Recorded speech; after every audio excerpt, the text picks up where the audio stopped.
Hey guys, so this video that you're about to watch is a highly advanced CRO audit that we did for a 7-figure Shopify brand that sells clothes.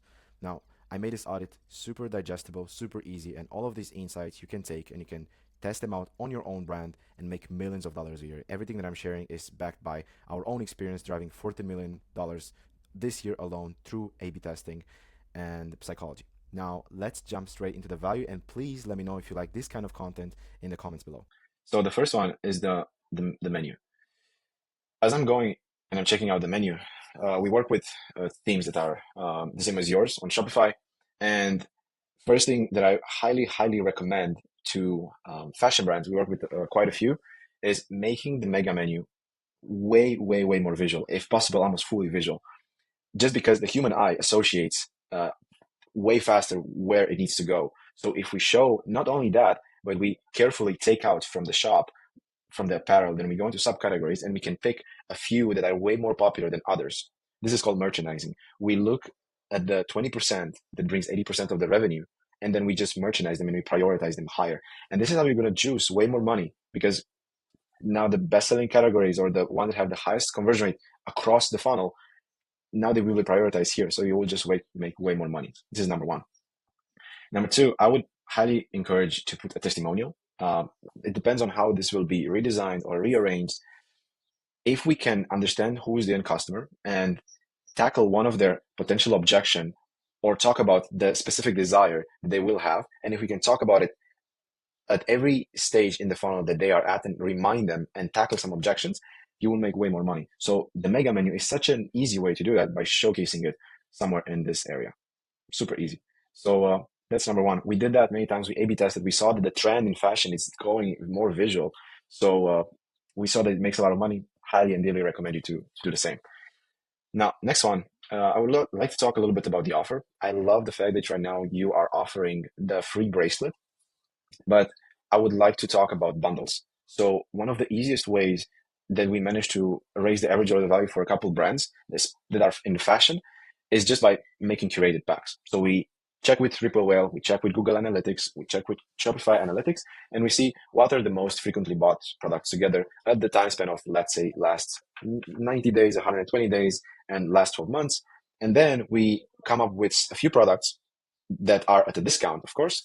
And the benefits of that, one, the AOV is going to just increase. Two, it reduces cognitive friction. And right now, the customers are going to be like, oh, this is the such an easy one, because we can slap a label that says this is our favorite, this is the best seller. And actually, once we did that, we created for a brand. First, we switched from singles to 3-packs, and then we switched to actually 10-packs. This is just one example of one brand that sells compression socks. In fact, the product became their number one bestseller. And in our case, obviously, I wouldn't go to 10, but I would definitely look into creating some curated bundles. And by doing that, now customers, all they have to do, first, we shove it into the bestsellers collections. And once they enter, all they have to do is choose their desired size or color and add to cart. It's that easy. And right now they have 3 products, not only one. So this is huge. I hope you're following. I love this stuff. Now, the search bar, this is also very important.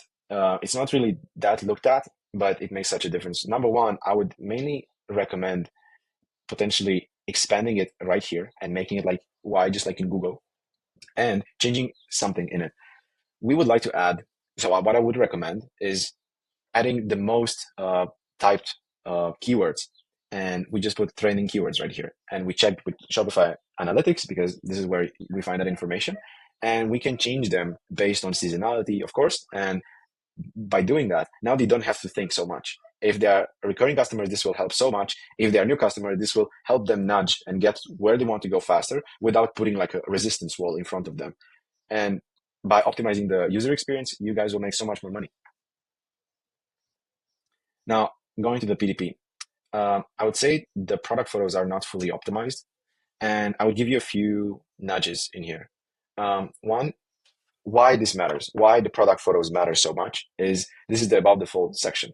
In this area, the most interacted section is this. And 100% of the traffic sees this area. And this is where a lot of the decision making is being made, especially if they are new customers.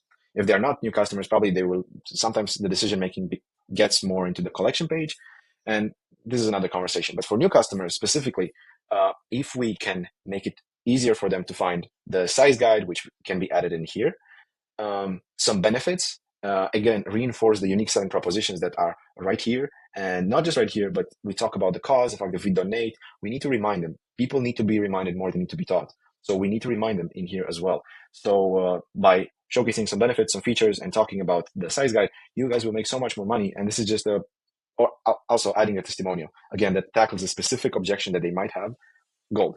Absolutely. So yep, this is what I would recommend. Now, talking about limited stock, I saw that you guys have bestseller, and that's amazing, but I would like to be more specific when it comes to limited stock. Sometimes it really helps to drive this is a very bland, I would say, not that powerful type of urgency, just limited stock. Okay, but how limited it is. Now, in this case, if we could move this or expand this, and if especially you can put a criteria for products that are, let's say, 100, let's say that less than 100 SKUs, then that would create some real actual sense of urgency. That's number one. Let me go what I have here because I have a lot. Tell customers how much they save. Right now, we know that there is a sale, but we don't do the math for them. So in this case, I would just want to tell them, hey, you're saving $8. That counts a lot. So by changing this from just a sale to you save $8, and it's not just 20% off or whatever it is off, it's $8 or whatever the amount is. This makes actually a huge difference. We tested it many times, so I would just like to share that with you. And reverse the pricing, because by doing that, first you show the big price, and you take them on a psychological journey, and then you show them the smaller price, and then they start to get reassured. And like, oh, this is such a good deal. When it's reversed, it doesn't have the exact same powerful effect if there will be reversed. So something else. No FAQs. This is super important. You guys have right here some collapsible tabs. I would recommend having a collapsible button or just a button that says FAQ. Once you press it, it takes you way lower right in this area or this area. And how you don't invent them like out of thin air. You want to understand exactly what are the questions that they have by studying a couple of things. We like to do a survey, and we do an on-site survey, we do post-purchase survey, and an email survey that we send to your customers that bought in the last, let's say, 24 to 12 months. And we asked them some specific questions to understand what were their friction points. What do they like about your brand? We understand so much about what kind of messaging you should use more on ads, what type of language we should use more on the website, and understand exactly their fears, motivations, and everything about the customer. Then you start to make those FAQ that are a bit persuasive, and you just frame them as questions. That's pretty much it. This will make you so much more money because now customers, they feel like they make an informed decision. No comparison table, or I would say no benefits that are being showcased as sections. So in this area or under this area, I would recommend at least testing why we are different than others. We have a cause. Let's re-emphasize the cause. If people speak about, oh, I bought because I like the designs, but I also like the quality, but I love and I support your cause, just like I do, for example, then in that case, we know exactly what to double down on. And last on the PDP, there are way more than that, but I would recommend either trying a new version of the size chart, because right now, imagine I press one. This is super small. I would recommend one, making the text a bit bigger. I know that the customers are younger, they see well, but we think that customers know how to shop online. They don't actually. So we want to make it way easier. Make the size chart text bigger. And now that I press on it, I literally have to do look at like this, and then I have to get closer to the phone. This is not a good experience. So in this case, is either making this way bigger, or two, adding it here.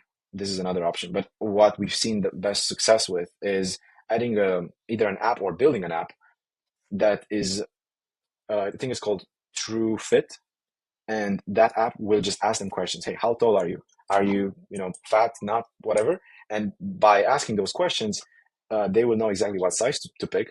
And because these are in the criteria of your products, and now you will have satisfied customers because they will receive most of the times the desired size, and you will have less returns. So win-win. And now going to the cart. Right now, when I have no products in the cart, the cart is just empty. Right now, it's not because I added a few products, but I would recommend all the time to have some categories in there, not just continue shopping or shop all categories like a small button. Just have the visual categories that redirects them somewhere, and they don't feel like they're in a dead end. Because believe it or not, a lot of customers press on the cart even if they don't have anything in the cart. So we want to always redirect them. So this is something quite small, but the next ones are important. I would answer a few questions when they're in the cart. I like the fact that it's pretty simple and it's straightforward. I like the fact we have easy returns and exchanges. This actually replies to some of their subconscious questions, but I would want to go a step further and show estimated shipping. This can be in the product page or in the cart, when it's going to arrive by Thursday or it's going to arrive in 2 business days. And the last one is either in the cart, either in the checkout, is some sort of a real urgency. Product is reserved for 15 minutes or for 5 minutes. This needs to be tested, but some sort of slight urgency prioritizes people. Hey, I need to order right now because I spent 15 minutes on the website. I added 2 products or 3 products, and I don't want to lose them. Usually people, how they shop is, somebody calls them, then they hop off the website, then they come the next day, then they check more. And, we want to make sure that we get them to the end. So we want to make it easier for them. And by doing that, you guys will make so much more money. Just so you know, it was an absolute pleasure to talk about the brand. I have so many other ideas and I absolutely love the cause. So if you guys would want to know more about the ideas that I have, it would be a pleasure to have a chat. So yeah, let me know. And I'll talk to you soon. Bye guys.